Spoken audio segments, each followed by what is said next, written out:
түрүү би бас хэлсэн. Ер нь бол одоо яг Миний хувьд 2022 онд болсон Нобелийн зөвчлөлтөд тэмцэх талуудын 15 дугаар баг хуралд оролцож байсан. Тэгээд тэр хуралд оролцохдоо яг залуучуудын форумд оролцоход дэлхийн залуучууд үнэхээр асуудлаа маш сайн мэддэг, асуудлаа маш сайн бас илэрхийлж чаддаг нь бол харагдсан. Тэгээд Монгол улс 2026 онд яг тус хурлыг зохион байгуулалттай холбоотойгоор ер нь бол залуучуудаа маш сайн бэлтгэх хэрэгтэй байна, чадваржуулах хэрэгтэй байна. Ингэснээр мэдээж залуучууд шийдвэр гаргах төвшөнд бол өөрсдийн гэсэн дуу хоолойгоо хүргэх ёстой гэж бол үзсэн. Тэгээд тэр утгаараа би манай байгууллага Нэгдсэн улсны байгууллагын нийгэмлэг байгууллага маань ерөнхийлөгчийн тамгын газар байгууллагын яам болон НҮП тэгээд олон улсын байгууллага гуттай хамтраад залуучуудыг чадваржуулах хэд хэдэн удаагийн төсөл хөтөлбөрүүдийг бол хэрэгжүүлсэн.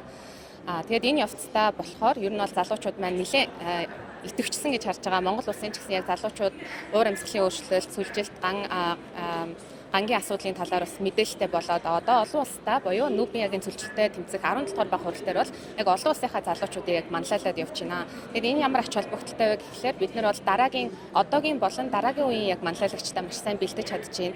Эдгээр залуучууд маань бас яг ирээдүйд одоо ч гэсэн бас ирээдүйд яг өөрчлөлтийг бол бий болох бүрэн боломжтой гэж үзэж байна. Яагаад вэ гэхлээр уур амьсгалын өөрчлөлт бол яг залуучуудад болон хүүхдүүдэд яг хойч үед бол хамгийн ихээр нөлөөлж байгаа. Тэр утгаараа нөгөөтэйгөр олон жил яг эдгээр залуучууд маань уур амьсгалын өөрчлөлтөөс үүдсэн сөрөг нөлөөтэй бол амьдрах юм аа. Тийм учраас эдгээр залуучуудын дуу хоолойн шийдвэр гаргах төвшөнд хүрч явах нь хамгийн чухал байна.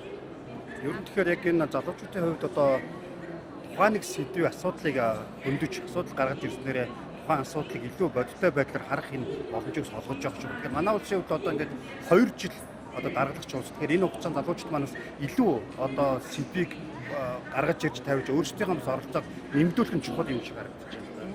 Тэгэхээр яг НҮБ-ийн зөвлөлтөд тэмцэх талуудын баг хурлыг зохион байгуулна гэдэг нь өөрөө тухайн асуудлуудаа олон улсын түвшинд бас гаргаж ирэх боломжийг бол бүрдүүлдэг. Тэгээд тэр утгаараа яг залуучууд маань хүүхдүүд маань ч гэсэн залуучууд маань ч гэсэн яг малчин залуучуудын асуудлуудыг олон улсын түвшинд бол маш идэвхтэй гаргаж ирж байна. Өөрсдөндөө тулгамдж байгаа асуудлаас гадна яг бусдад тулгамдж байгаа асуудлуудыг яг олон улсын шийдвэр гаргах түвшинд гаргаж ирж чадж байгаа нь өөрөө бас том амжилт гэж харж байгаа. Тэгээс дараагийн 2 жилийн турш ихсэн олон улсын түвшинд болон үндэсний түвшинд бас яг нөлөөлөх бол бүрэн боломжтой гэж харж байна. Та бүгдийн бас оролцоон дээр энэ малчин залуучуудын төлөөлөл байх шиг байна. Энэ бол мэдээж яг нөгөө газар нутаг дээр өөрсдөө амьдарч тухайн асуудлаа өөрсдөд нь тулгаж байгаа учраас эдгээрийн дуу хоолойос нэлээд хүчтэй орж ирж байгаа шиг байна.